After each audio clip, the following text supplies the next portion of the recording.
You'll take 10 steps to me, I take 1 step to you? That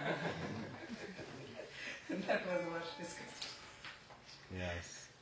So Krishna says in the last word, Yeya tamam prapadyante tam sataivya vajamyaham. Very important verse, because Krishna says, as one surrenders unto me, I reward them accordingly. This is a basic principle, right? Krishna does not, he's unbiased. He says he envies no one. He's not partial. But doesn't mean he treats everybody the same. Just like the teacher in the classroom, they're unbiased, or at least if they're a good teacher, they should be unbiased. But it doesn't mean every student gets the same grade, right? Based on the work put in, some result will come. So similarly, Krishna is saying that as we surrender to Krishna, He thus rewards accordingly. Now, in the broad sense, do we have any choice but to surrender to Krishna?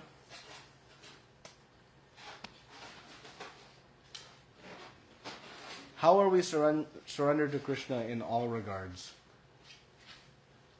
In what ways are we surrendered to Krishna? Huh? The air we breathe. The air that we breathe. How is that surrendering to Krishna? Without Him, there is no air. How else are we surrendered to Krishna?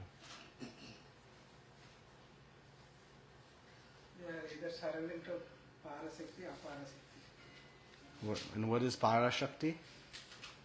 So internal energy. And Aparashakti? External energy. So Krishna will tell us in the coming chapter that everything is either one of His two energies. His Apara Shakti, His inferior material energy, or His Parashakti, superior spiritual energy. So, either we are surrendering to His inferior material energy, or we're going to surrender to His superior spiritual energy. But we have no choice. And we have a very simple fact. What did we come into this world with? Nothing? Nothing? And what are we going to leave this world with?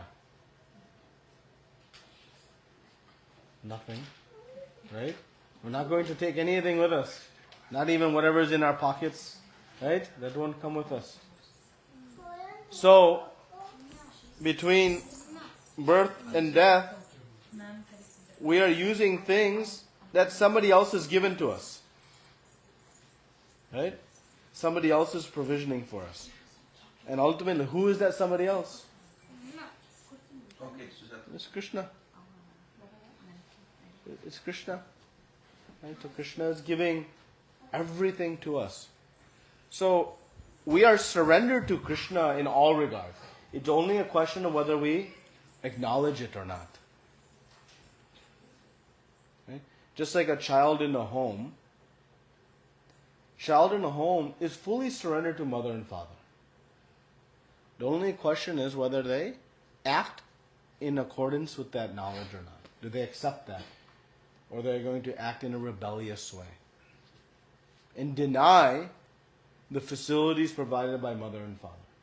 And if a child is acting in such a way, using all the resources of the home, all the facilities, and rebelling against the authority of mother and father, do we consider that child to be very admirable qualities?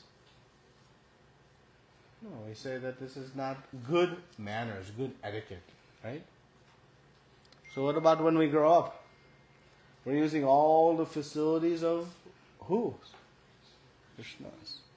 But if we do not surrender to that fact and acknowledge that, Krishna, you're giving me all these facilities.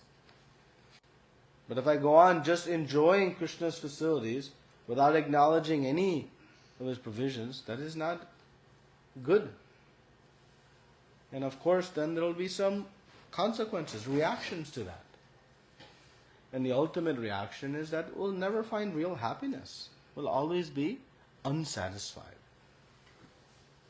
So this chapter is entitled Transcendental Knowledge. There is no shortage of knowledge in the world. Just go to Google. You can put in anything. So much knowledge is there. But what we are in shortage of is knowledge that can actually benefit us in achieving our goal of life. What is our goal of life? To be happy. Anybody has any other goal? Anyone? In the service of Krishna. Yeah, but for what purpose? Happy. To make him happy. To make him happy. And what happens when we make him happy? We'll be happy. So this is the universal principle. So transcendental knowledge is knowledge that can give us that. Because whatever we learn in our societal education, it simply teaches us how to eat nicely, how to sleep nicely, how to mate nicely, and how to defend nicely. How to enjoy the bodily, so-called comforts of life. That's it. How we can rearrange matter in a way to earn some more resources so that I can so-called try to enjoy. Anything else we learn? Anywhere in school the way they teach us, who am I? Who is God? What is my relationship with the Lord? Anything? No. In fact, society has become so backwards that they have worked to extract and remove any spiritual education from our education. So, this transcendental knowledge is very important to us. So this chapter, Krishna is speaking, it sits in between two chapters, chapter 3 and 5, of course. We know of chapter 4, it must be between 3 and 5. But the contents of chapter 3 tells us that we should do detached work. We should detach from the fruits of our labor. How many of us want to do work but don't take the results? We all want to go to the office but leave the paycheck in the drawer in the office? So we all want those results, right? So Krishna is saying, no, you should not want those results. So we're ready to follow? No, it's difficult. Because we think if I detach from the results, what will happen? I will lose, right?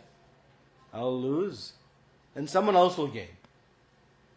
So I don't want to lose. So Krishna is telling that you should detach from the results. And who is going to gain when we detach from the results? We are going to gain. Krishna has nothing. What he is going to gain from our results? We give everything to him. What is he going to gain? He has everything. He is Atmarama. Means self-sufficient. One who is self-sufficient, you cannot give anything to make them fully more self, because they have everything. So when Krishna says, surrender your fruits, your results to me, he is not speaking for his own gain. He is speaking for our gain. But our false ego is very thick. So why I should give my hard-earned work to Krishna? Why I should give? It's a logical question, actually. We should ask that question, and then we should learn and understand why. So 5th chapter says the same thing. You work detached from the fruits. So in between these two chapters, he is giving transcendental knowledge. And what is the point of this knowledge? To convince us why detaching from the fruits of the work is our best course of action. Why we will become the supreme winner. See, in the office, if I do the work and surrender the fruits, who wins? Me or the boss? Boss, right? That's a material relationship. But in relationship with Krishna, if I do the work and I surrender the fruits to Krishna, who wins? Ourselves. Because Krishna just told us, if you surrender to me, he doesn't take everything and say, okay, good luck to you. No, he gives back. But he doesn't give in 1-to-1 ratio. I give one, he gives one. I give one, he gives 10,000, so much. And we know that, I'll try to give an example. How Krishna reciprocates. But in the material world, we don't see this formula, right? We go to the Sunday feast prasadam line, and they are serving gulab jamuns, right? And the distributor is giving one gulab jamun, but he's thinking, one more hum line, then I'll not get one. What will happen to my gulab jamun? Then he starts cutting in half, saying, let me keep some, right? Why? There's limited resources. But Krishna, he's unlimited. So he can give fully to you, and then fully to you, and he's never depleted. He has no shortage. But we must learn how to work. And we have practical example. When child surrenders to mother and father in the home, who wins in that equation? Who actually enjoys more than in the home? If there is only one ice cream cone in the home, and child is who is going to get that ice cream cone? Mother and father or child? Right? Mother and father will give everything to children. The child is giving what back? Only love, respect.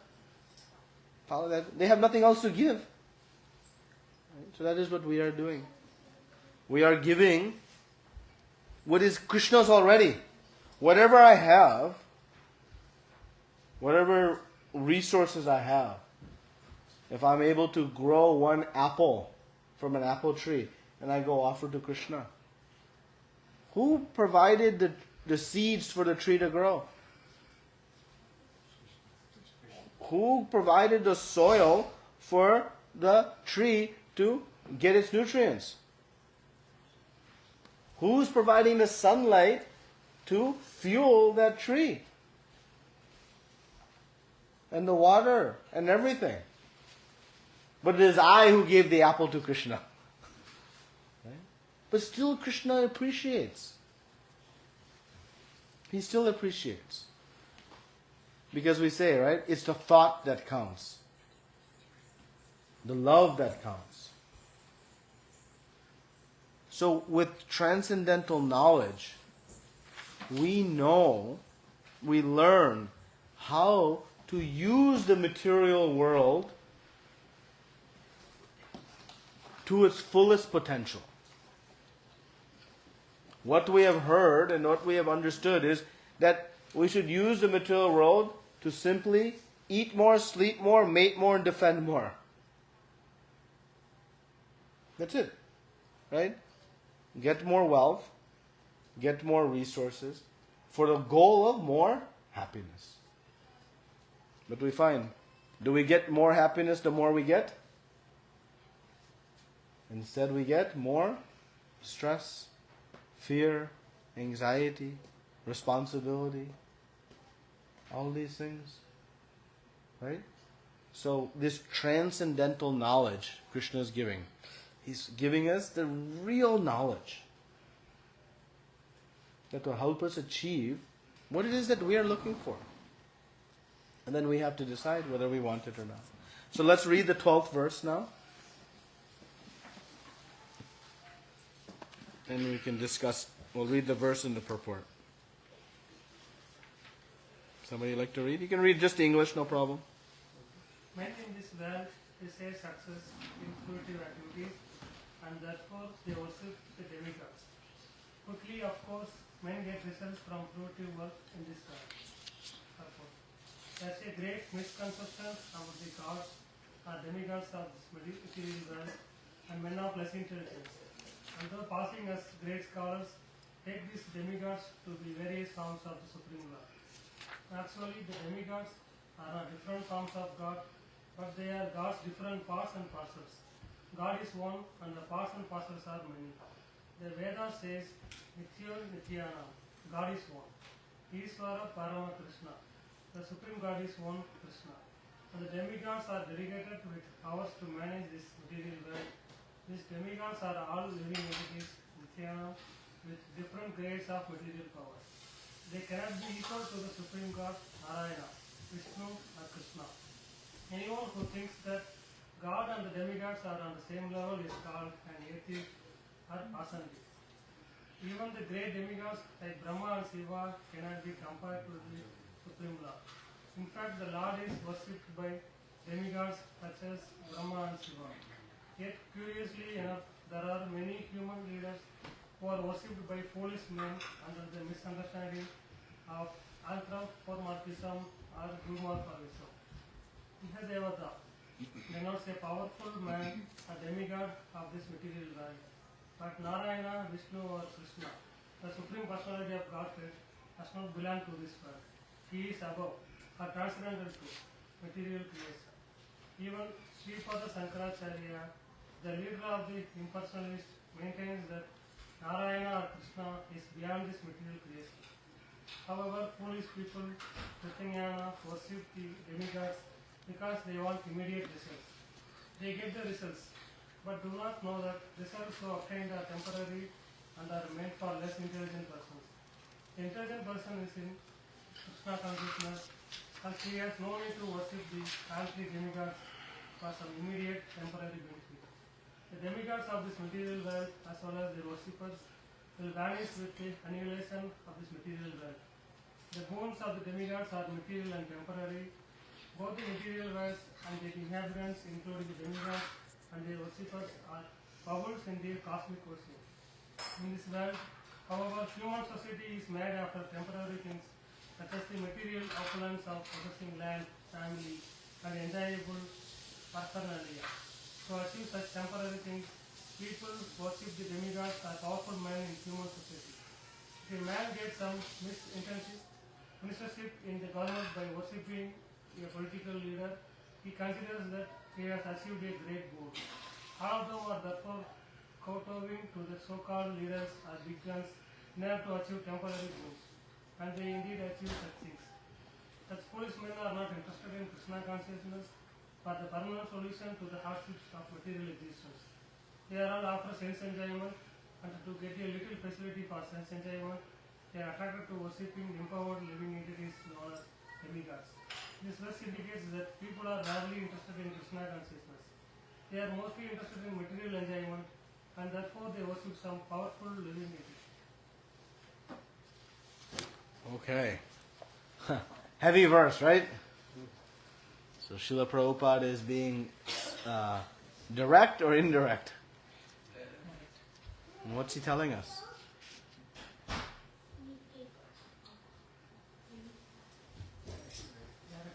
Huh? Narayana is beyond this. Okay, so Lord Narayan is beyond this material world. What else is he telling us? He is like thinking that demigods and Krishna is equal level is a partiality.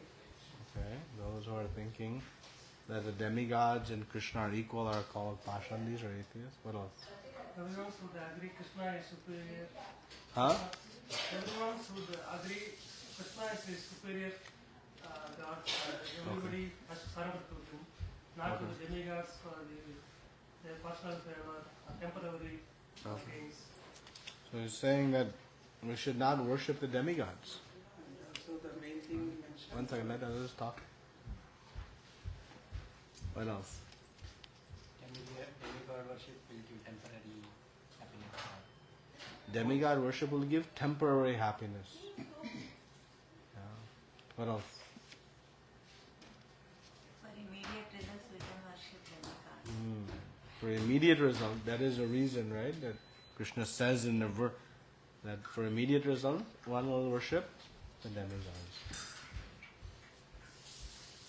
So we all are okay with this? Good? Accept it? Final? Move on? Next verse? So, see, Krishna says in the prior two verses that, that those who are free from attachment, fear, and anger, being absorbed in me, take refuge in me, and thus they attain transcendental love for me. So that's one option. Other option is try to find material love, material happiness. Right? So Krishna just said, those who surrender unto me, I reward them accordingly. But now Krishna is speaking of a second category of individuals, right? So men in this world desire success in fruitive activities, and therefore they worship the demigods. So, Prabhupada is speaking very clear, but Krishna is going to speak in the 7th chapter and in the 9th chapter quite harshly, or I would say explicitly. He says, Dhritya Gyan, that one who worships the demigods has their intelligence stolen. That doesn't sound like, very, one, doesn't sound palatable, but two, why that is the case? Right? So anybody has that doubt? Or we should discuss that, why that's the case? And why Krishna is speaking this way. Right? So, we should understand, who is Krishna speaking to? Arjun. And the relationship between Krishna and Arjun? They're friends. Good friends or like acquaintances? Very, very good friends. And Arjuna, in coming to Krishna and speaking, was in a very good position or very desperate position? Desperate position. So if we are in a desperate condition, very difficult situation, and we approach our dear friend, and they have the answers to help us, do we want the truth or we want to hear what we want to hear? The truth. And we want them to be direct or indirect? Why? We need answers. We need answers. Because we are in a very difficult situation. Right? So when Krishna is speaking like this, it's for whose benefit? It is for our benefit. Remember, Krishna is Atma Rama. Right? If I speak about someone, say, oh, they are nothing, that is my false ego, because I want to feel good by making somebody low. Right? But Krishna, again, he's Atma Rama. No, he has no needs. So when he is suggesting this, we should understand that he is speaking out of his deep, unending love for his dear friend Arjuna. And actually, who is Krishna speaking to? All of us. And he is speaking out of great concern and care. So, if you go to the doctor and you have a very severe disease, illness, you want a doctor to kind of sugarcoat things and give you some, oh, everything's okay? No. You want him to speak very sternly, strongly. You need to now change your actions. Because if you do not, this disease will take you. You want him to speak very strongly. Because we have to move from a very difficult situation and rectify it. Right? So that doctor speaking in that way, that is not out of his lack of compassion. Actually, it's an indication of his love and compassion. So similarly, Krishna is speaking here because 99% of those of us pursuing spiritual journey, any spirituality, for what purpose we do? But some kind of material happiness. Right?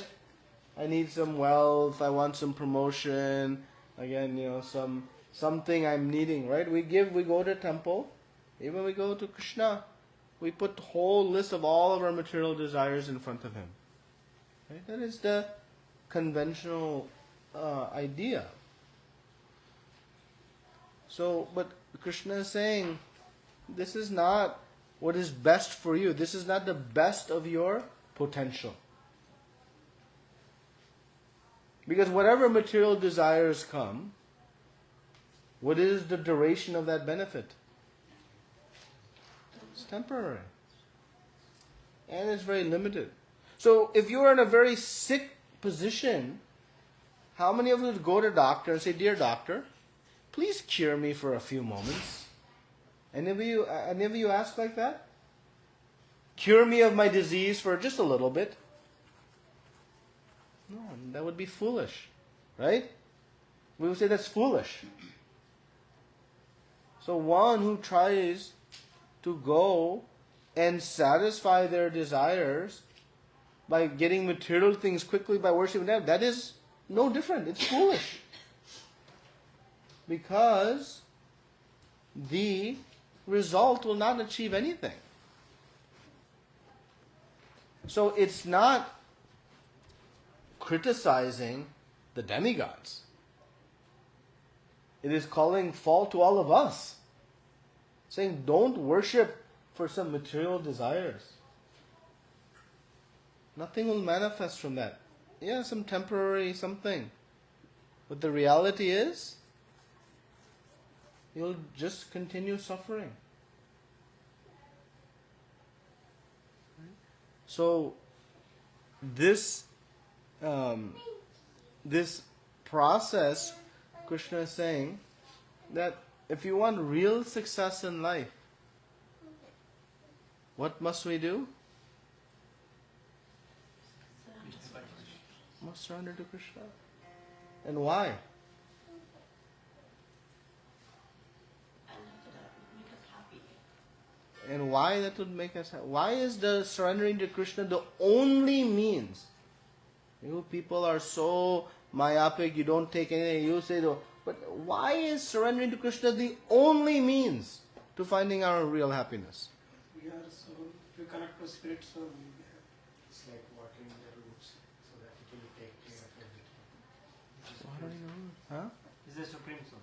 He's the Supreme Soul. Yes, because And we are His part and parcel. We come from Krishna. Not just Krishna Bhaktas come from Krishna. All living entities are part and parcel. That's why he says, Mama Vamsho Jiva Loke Jiva Bhutana Sanatana. These are all my fragmental parts. So the part must always connect to the whole. When the part is not connected, when this hand is not connected to the body, if it's connected to this phone stand, any function will happen there? No. Because the part must be connected to the whole. Then something good can happen. So we are spirit souls. All of us. Part and parcel of Krishna. So our surrender can only be to one place. Krishna. Otherwise we'll be surrendering to something different. This arm will be put somewhere else. It makes no... It doesn't work.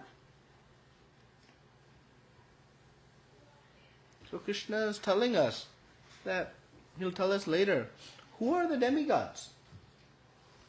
Who are they? 4 years. Huh? 4 years.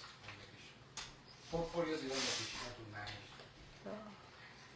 They are great, great personalities. The demigods are great personalities who have taken a great, great responsibility to manage the various affairs of the material creation.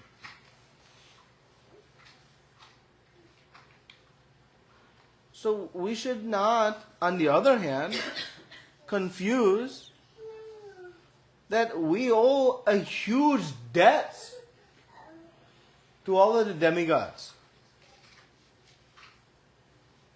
Because we are subsisting on all of their arrangements. So now what to do? On the one hand, you're telling it's foolish and lost intelligence to worship the demigods. On the other hand, you're saying that these are great personalities that we have debts to. So, if we have debts, we must know how best to satisfy them. But even if we are worshipping demigods, we are not worshipping them to satisfy our debts. We are worshipping them to get something. Give me, give me, give me. That is always the mood. That is not worship. That is business. That's not worship. That is business. Storekeeper, give me, I'll give you. I'll give you some yagya, you give me some ice cream. That's business. That's not worship. What is worship in love is that I'm giving in service with no expectation in return, but with faith and confidence that I am fully protected by you, my Lord. So I have no need to ask. Does child have need to ask for anything in the home? If child does not ask for food, mother will not give food? Of course mother will give. Similarly, we need not ask anything from Krishna. He'll give. Who knows more what we need, parent or child? Who knows what more we need, we or Krishna? So then what do we need to ask? Nothing. But when we don't have intelligence to know whom to worship, we think getting few $1 million, that is transcendental. That is nothing. That is just going to give us, fuel our disease. So we have these debts to the devatas. So how to repay them? By servicing Krishna.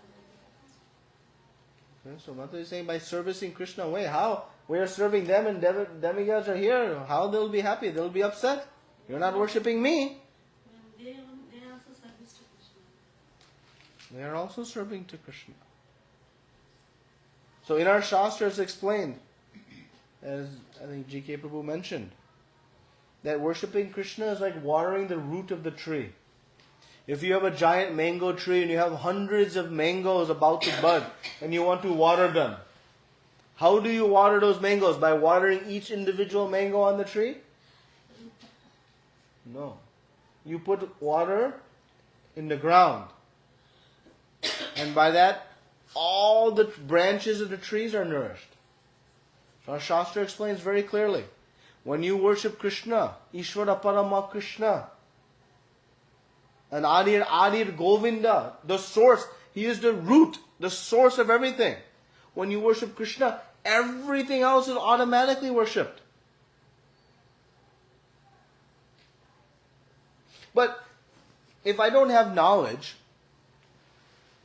and I say, wait a minute, the mango is there, and you fool are telling me to water down here in the ground? No, I'll not waste my water. I need to have knowledge how this system works. That underneath the ground there are these big roots, and they span a big perimeter.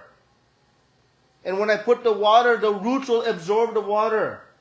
And they'll put, how water can go up, gravity goes down. No, you fool. There's a process by which the water is pushed up into the... All this now, it sounds counterintuitive, no? That you put water down and somehow it'll go up. But we know. Now, how do we know? By knowledge. Similarly, it may sound shocking, counterintuitive. No, we should not worship any devata. Yeah, at first that sounds shocking maybe. As much as it's shocking to say you put water down so that it goes up. But if we have the facts of the situation, we know the only way to get water up is to put water down. Similarly, the only way to actually please the devatas, the only way is to worship their master, Krishna. That is the only way to please them. Because think, who is pleased when you come to me and you do some seva to me because you want something in return? That is pleasing? I serve my mother, so I hope that she'll make me gulab jamun for dinner. No, that's business. But what will actually please is if I have love for somebody and you serve them, that will make me happy. Because my object of love is being worshipped. What is the object? Who is all the devatas? They are serving who? Krishna. Their position of power, whatever power they may have. Who is the source of their power? Think, in any corporation, you have chief financial officer. They can write big, big checks. They can make big, big money decisions. Right? So they are power, you know? But their power is very fragile. One pink slip comes, that power is gone. Next moment they're on the street, zero power. Why? They're not independently powerful. Their power is given to them by the CEO, by the owner. That power is bestowed. They're not independent, they have no power. That same person who could write big, big checks for the corporation, when they are terminated, they're nothing in this context. So that power is coming from the owner. So all the devatas, they are independently powerless. But because they have become great, great personalities, like that maybe Siyabo, they have qualified themselves to rise to such a position, they've been given this power. They've earned that responsibility. Same, the devatas have earned that responsibility. So they should be respected. We should not criticize. Oh, I'm only Krishna Bhakta, but not, Devat. No. But if I go to try to worship the demigods separate from Krishna, that is no different than I'm going to render service in a corporation to the CFO at the expense of the owner.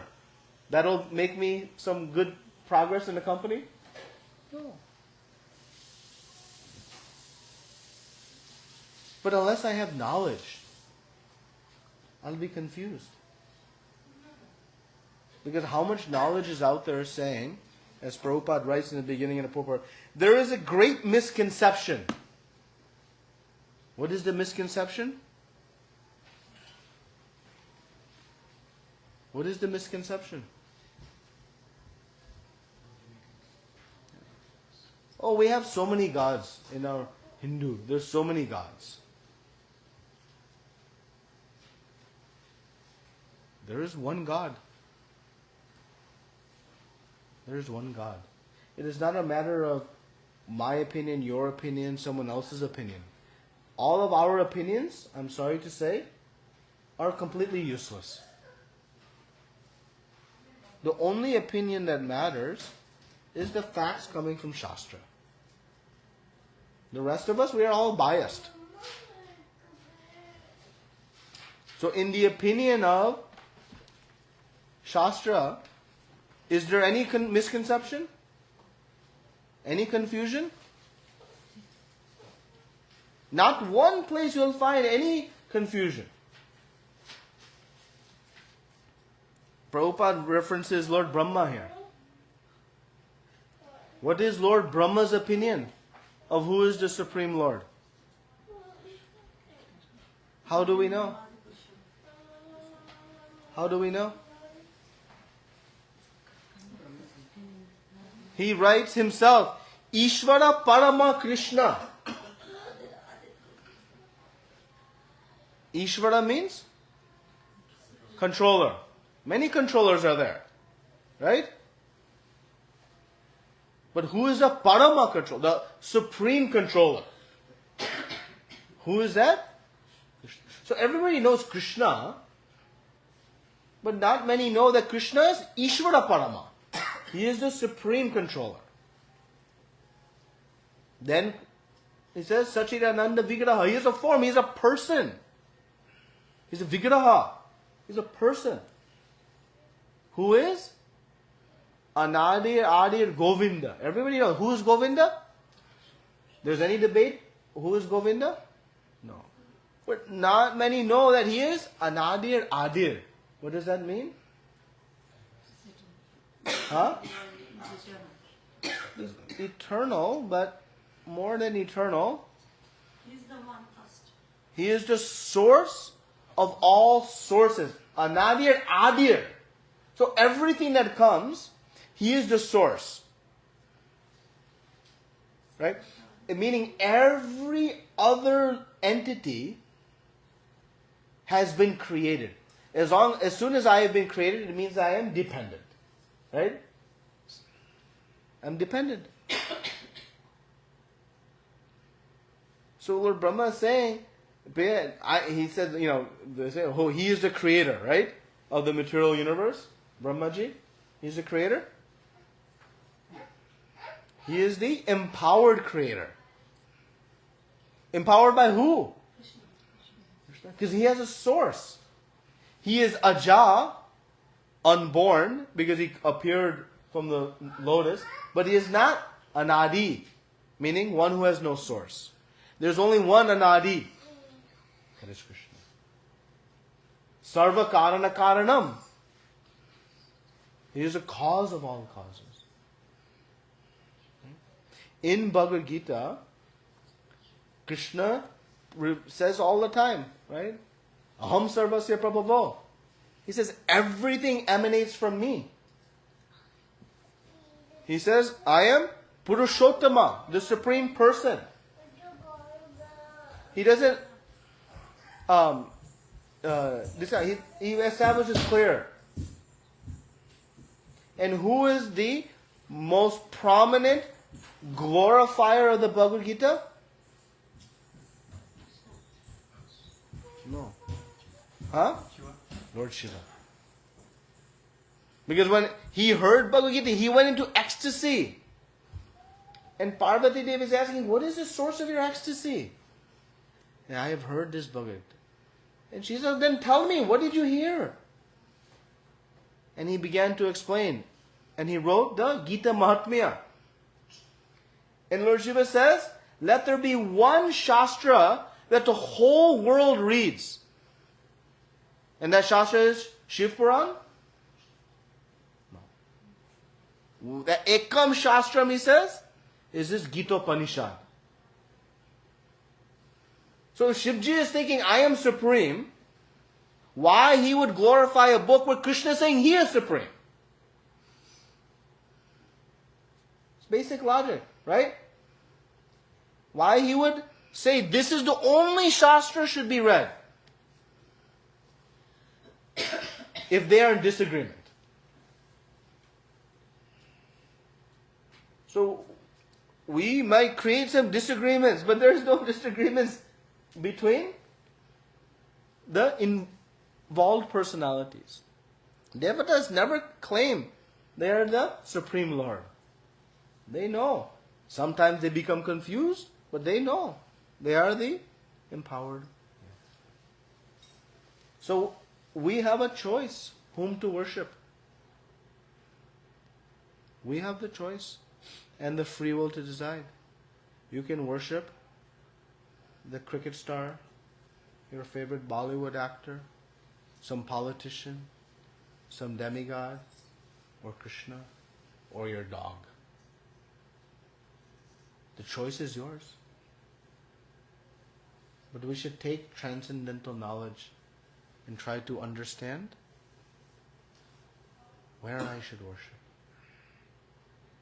Should not worship just on sentiment. Just, everybody's doing, I should do. We should try to learn What is the real facts? And in these matters, when it comes to these important topics, we don't want any sugarcoating. We want it as it is. Because we are in a life and death situation. We don't need indirect. We need to know, give it to me as it is. And that is what Krishna is doing to Arjuna. It is what Srila Prabhupada is giving to us. In this purport, he does not sugarcoat anything. He gives it as it is. Okay.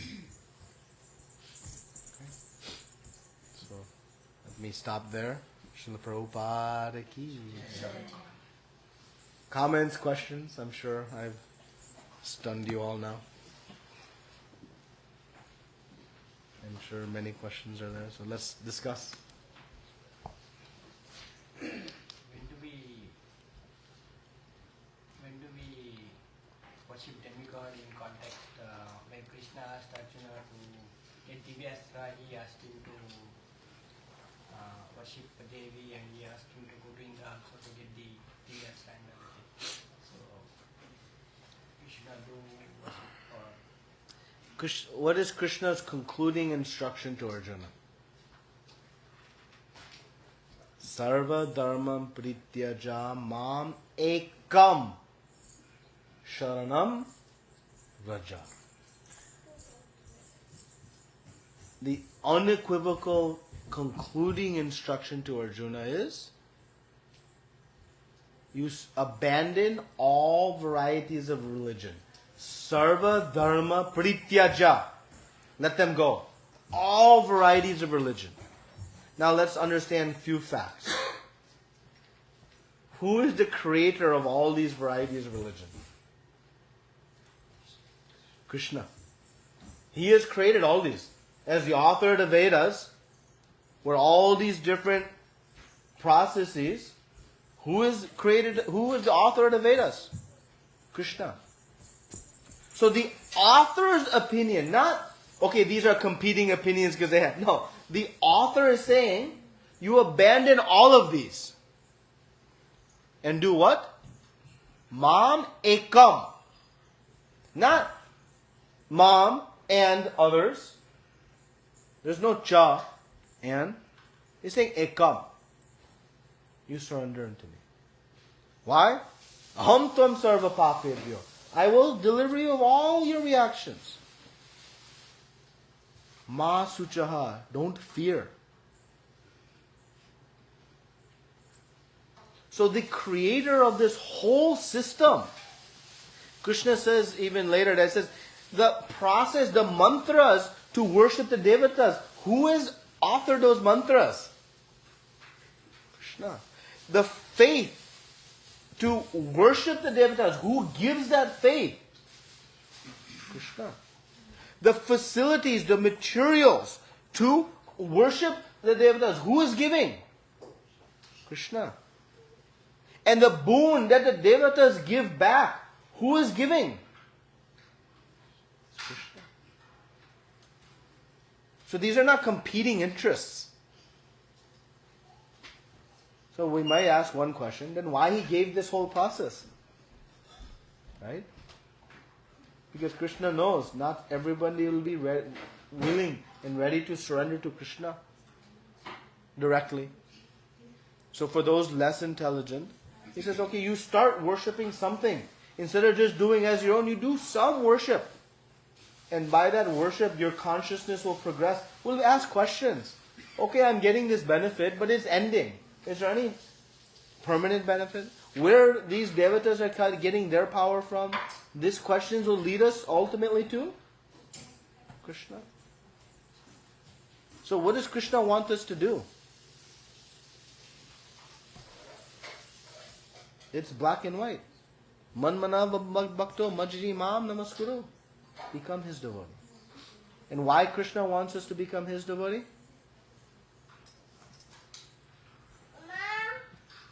Why Krishna wants him to become his devotee? Because he wants us to be happy. Not for his gain, but for our gain. Whatever, when Father says, listen to me, child, he is not speaking out of ego. He is speaking out of love. Because he knows that when the child listens, then the child will prosper. So when Krishna says, surrender unto me, the foolish will say, oh, that's Krishna's ego. No, that is his love. Just as when a father tells his child, you follow me. Don't listen to anybody else. That is not ego. That is protective love. So that is what Krishna wants us to do. So these other activities is showing that if we are not going to do that, at least we should do some worship. And make our way. But our main fear, right? We have one fear. If I don't worship this Devata, they'll be mad at me. Right? I've worshipped for so many years, it's in my family, my lineage, all these things will put forth. But we should understand with the fact why Krishna says Ma Suchaha.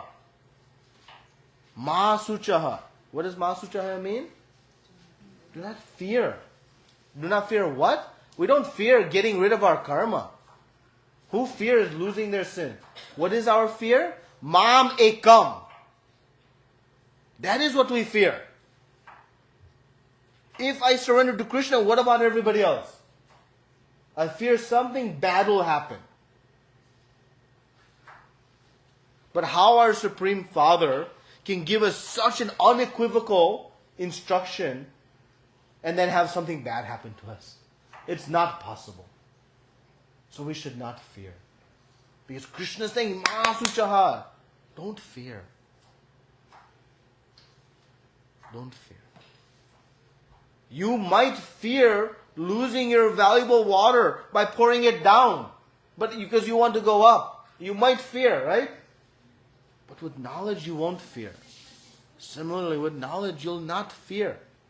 Because the Devata personality, if you stop their worship and you worship their master, they'll be happy. And this is explained in Srimad Bhagavatam. In the 4th canto, Prithu Maharaj's pastime. The Devatas are glorifying the worship of Krishna.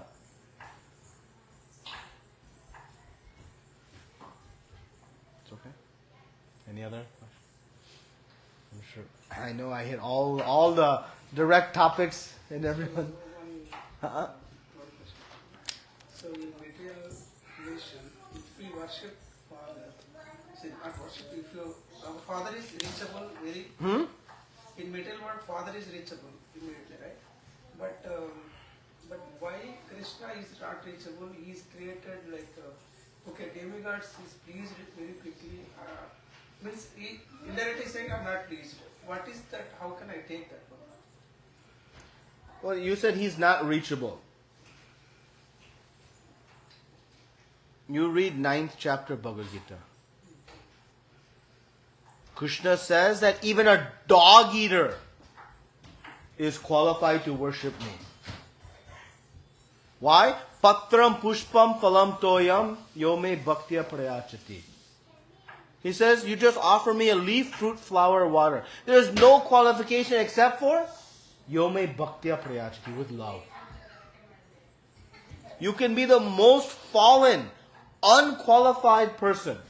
And Krishna says, no, you are not precluded from worshipping me. So how he is not reachable? Krishna puts no prerequisite. If you want to work for some boss in a company, you have to qualify first to work for them. Krishna requires no qualification, just desire. And he says, even a dog eater can worship me. So he puts no restrictions on who can access him. So then what's the issue? The giving of material results, let us understand very clearly this point. if you are a diabetic person and you go to the shop and you buy 15 ice creams, they'll give you the ice creams? The shop? Yes. It's business. That same child who's diabetic goes to mother and says, give me 15 ice creams. Or let's say father. Will he give? No. Who is better? Why? He's not giving. What is good we know is better. What is good? Shopkeeper gives on business transaction. The Devata worship process is shopkeeper. They give whether it's good or bad for you. Just ask Hiranyakashipu, Ravan. Great demons have become empowered. And what was the result of that power? Their destruction. So Krishna says, I also fulfill your desires. But I fulfill in a way that is good for you. So what do we want? Someone who's going to give the diabetic person ice cream, or someone who's going to restrict because it's good for them? We don't know what's good for us. We think these are all things are good for me. Because remember, child is convinced that ice cream, breakfast, lunch, and dinner is good for me. Right? We are convinced $1 million is good for me. Visa stamp is good for me. Promotions are good for me. We are convinced. It's okay. We are convinced. What does Krishna say? You come to me. Because as your loving Father, I'll give you what is good for you. He says those who come to Him in the form of distress, in the need of money, curious or wise, they are pious souls. Because at least they are coming to me. And so I'll give what is good for them. Not business transaction. This is a love transaction. So now who do we want to worship? One who might give us something that's not good for us? Or one who will only give what's good for us?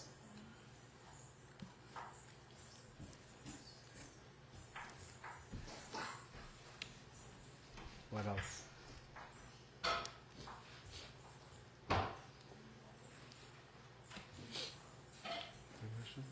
Same topic.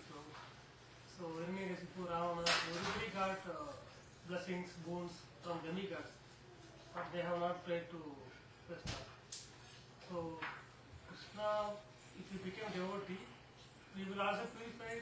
Also, the purification of our heart also happens simultaneously.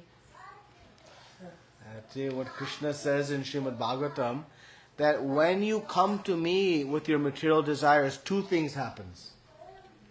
One, I only give you what's good for you. And two, I purify you of your bad desires. Meaning that desiring things that are not good for you. So that's how we'll purify of these desires.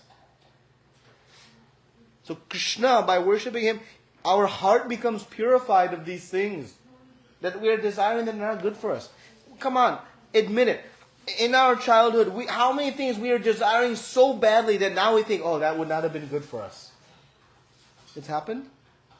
Well, in our immature consciousness also, we are desiring things that we are convinced is good for us. But it's not. So what to do in that case? Take shelter of our Father who will protect us from our own dangers. And only give what's good and help us purify from those desires that are not good for us. What better formula we could get? Was the desire of Hiranyakashipu good for him? Oh. Was the power Ravan achieved good for him? Oh. Was the bhakti, the purity Arjuna received by surrendering to Krishna good for him? You will not find a single example of somebody who failed from their surrender to Krishna. But you'll find many, many, many, many examples of people who have struggled through their worship of the devatas. It just takes a little bit of analysis, introspection to break these conventional things. Because remember, Prabhupada opens, there's great misconceptions in the world.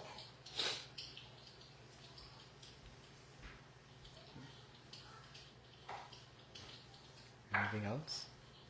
So, can I take a nutshell that because if you ask a material desire, because it takes time to fulfill Krishna, because he wait to give to that, if it is good for us. So that's why he may not grant immediately, because it's not good for us. Right? So, but if you go to demigods, they immediately give, but they don't, as you mentioned, it's not good or not. Right? So that's why they immediately please they will give. But it takes time to please Krishna. Means he gives what is good for us. That may take some time. It doesn't take time to please Krishna. Meaning, it doesn't take time, because time is one glass of water offered with love, you can please Krishna. To please the devatas, you cannot please. No devata says, give me a glass of water.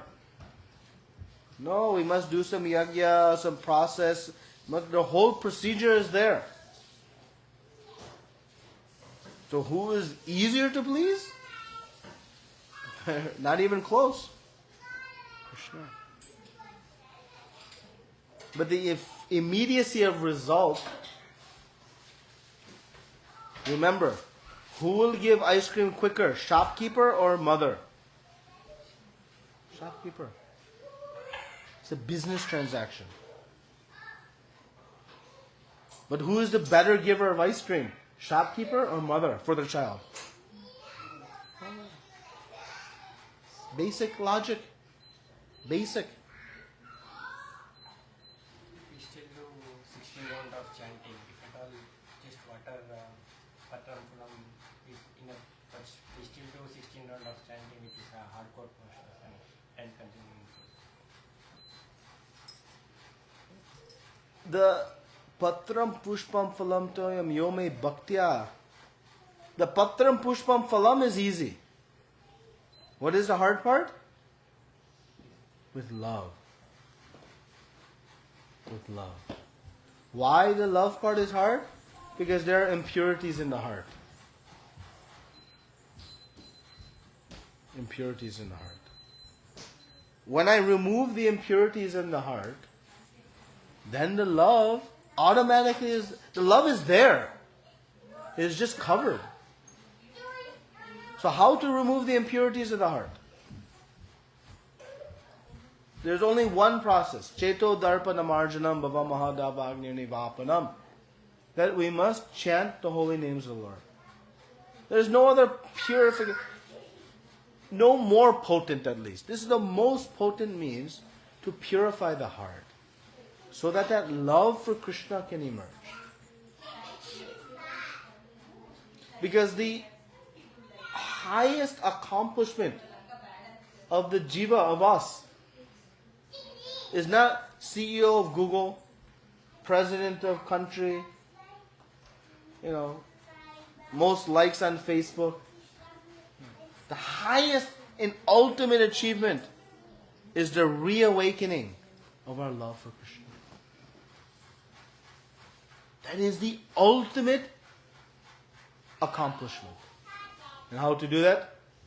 Harinam, Harinam, Harinam, and Kevalam, Kalam, Nisheva, Nisheva, Nisheva, Nitya. In this age of Kali Yuga, there is no other way, there is no other way, there is no other way than chanting of the holy names, chanting of the holy names. So chanting is the center of our bhakti. Understand this. The chanting is the center of our bhakti that empowers all of our other service. By the purification of the heart, it intensifies the bhakti piece, love. So my service is enhanced, empowered by the strength of my chanting. So my foremost practice is to sincerely chant the holy name of the Lord. And when you do, you'll see your render of service will completely transform. It'll change. Because your heart is changing. Whatever experience we are having in our service, it will grow 1,000,000 times as the heart purifies. So service is great. We must do. And the benefit of service, when we render seva, we get some reciprocation, right? We get some experience, some happiness, some pleasure, some satisfaction. That's the proof that this is Krishna's service. That should fuel our chanting. You see, they build on each other. That experience should intensify our chanting. Just like why we study Bhagavad Gita. If you say Harinam, Harinam, Harinam Ev Kevalam, then why are we doing Bhagavad Gita study? One reason. To increase our faith in the chanting of the holy names. Gopis got around, they never study Bhagavad Gita. They don't read Srimad Bhagavatam. They don't read Vedas. Why? They have pure, unflinching love for Krishna. Krishna says in Srimad Bhagavatam 11th canto to Uddhavji, in the Uddhav Gita, that once you have awakened your love for me, you can renounce all gyan. You don't need any knowledge. Right? So think about hub and spoke, right? In a wheel, you have the center hub. That hub is our chanting. And the spokes are all our other angas of devotional service. Sometimes in enthusiasm, it's not bad. In enthusiasm, we sacrifice our chanting for some service. We should be mindful that might work in the short term. Long that's not working. Because it is through the chanting that our service will become pure. Because even our service is tinged. It's not pure yet. At least speaking for myself. You all must be pure, but for myself, it's not pure. There's contamination. There's ego, there's desires, there's envy, there's all these pride, pride, envy, lust, greed, illusion, these 6 impurities, they're there. And how to remove those is through really good chanting. So that is the core of our sadhana. And everything else is the additive components. And trust me, as you chant more, your rasa from your service, it will grow like anything. Because the heart is becoming purified. Just like after you're chanting, the more you read Bhagavad Gita, these verses will speak to you like, I never read this even. Something so new and sweet. You'll go deeper and deeper into the realizations as the heart purifies. Okay? Any other questions?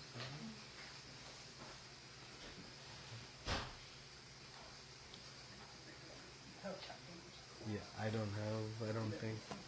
Okay, so we'll end here. Srila Prabhupada ki jai. I hope I didn't shock you all, but I wanted to just speak as Prabhupada was, very bluntly. Yeah. Yes. Why Hare Krishna Mahamantra? I can't chant like Sri Rama, Govinda, Narayana. You can chant any mantra, any bona fide mantra, I should say. So there are bona fide mantras, and there are many, many very powerful bona fide mantras. So all bona fide mantras have some potency. So why then we are giving so much emphasis on this Mahamantra? Because it is called the Mahamantra. And what Mahamantra means? It is the mantra that it carries the potency of all other mantras. So it is the all-in-one. Because with chanting of this Mahamantra, one gets the potency of all other mantras. And in each yuga, there is a specific Mahamantra. So this mantra, again, is not anyone's opinion. It's coming from the Kali Shantana Upanishad. From the specific Upanishad governing the age of Kali Yuga, Lord Brahmaji reveals that Narada Muni is expressing his lamentation that in this degraded age, nobody has any hope to become devotee.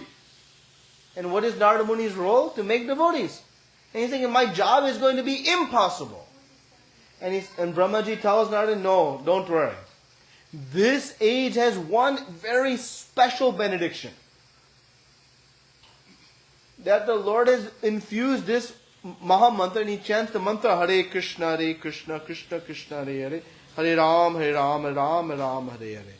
He says this mantra has 32 syllables, and these reflect that it'll break the 32 layers of illusion, so that one will see themselves again as part and parcel of Krishna. So by the power of this mantra, one can easily be delivered. So this is the empowered mantra of this age. So that is why we chant this mantra. And by chanting this mantra, we are not negating all other mantras, because included, just like if I worship Krishna, within Krishna, when Krishna comes, he comes with all of his other avatars with him. So by being Krishna Bhakta, doesn't mean I'm not Vamana Bhakta and Matsya Bhakta and Kurma Bhakta. No, they're all included within. So no need to worship separately. Similarly, but if you have some attachment, if it's a bona fide mantra, you can chant. But the question we always have is that we have limited time. So what is the best use of my time? Whatever time I can afford to chanting, what is the most potent use? That again, my opinion irrelevant, anyone's opinion, even all Guru Parampara's opinions are not relevant. What is relevant is what is enjoined in Shastra. So that is why this Mahamantra is given primary emphasis. Doesn't mean other mantras don't have great value. They do. But this mantra has the full value of all Vedic mantras. Now you should be careful. There are many bogus mantras out there also. What authorizes mantra is that they must be coming from Guru Parampara, corrected from Krishna. Because there are bogus mantras out there also. You pay some money to some guru, they'll give you some secret mantras. All this nonsense exists, particularly in India, you see. It's not good. So in the name of, spirituality, unfortunately there are, people who are trying to fool. So we should be careful, that we should understand that these mantras should be authorized. But Mahamantra is not the only authorized Vedic mantra. Let's be very clear. It is not the only. There are many beautiful mantras. Shall we chant? People joined. Huh? 5 new people came. Ah. So can you just tell how to start? Yeah. So this chanting, we chant on beads because we are trying to connect our mind to the holy names as we chant. So by touching the beads, it helps us remind us I'm doing something, So we'll chant mantra together, and then as we complete one mantra, we'll move the bead forward like this, and we'll keep moving the bead forward as we complete each mantra. Don't worry, no problem. And to some extent, if we can, we keep this first finger off the beads. But in the beginning, it's not so important. Main thing is don't drop them, because you might lose your spot. But as you get accustomed to chanting on beads, we generally, because the index finger is considered impure from a Vedic standpoint, like when we offer grains in a sacrifice, we never offer like this. We always offer with these 3 fingers, right? And we should offer, because we're offering to the mouth of Vishnu. Fire and yajna is mouth of Vishnu. So like this, we don't use this finger. So we have this bag, and in the bag, if you put your hand straight through, this finger comes out. So that's how we chant. But just so that we all can follow, I'll chant like this. But again, that's a little bit primary importance is hearing the 16 words and focus on speaking audibly, out loud. Because when we speak out loud, the ears get connected, so the tongue is involved, the ears are involved, sense of touch is involved, and of course sight, because we're all chanting together. Sometimes you have Bhagavad Gita in front, something. So the more senses we engage, the more the mind will be engaged in the chanting. But don't worry, I can guarantee you one thing. Your mind will run hither and thither while chanting. Your mind will go to, I was at bubble gum in 3rd grade, and then this person did this when I was 16 years ago, and then just today I stubbed my toe. Mine will go out. Don't worry. Just keep bringing it back. When it goes away, bring it back. Goes away, bring it back. In time, the mind will become practiced the more we chant. And this chanting we should do every day. The important things in our life, we do every day. This is the one activity that is nourishing the soul every day. So we should do it, even just 10 minutes. It's very, very powerful. So, but in the interest of time, I'll not delay too much on that. But so we'll chant one mantra. You can repeat after me. Jai Shri Krishna, Chaitanya, Prabhu, Nityananda, Shri Advaita, Gadadara, Srivasari, Gaura, Bhakta, Vrinda.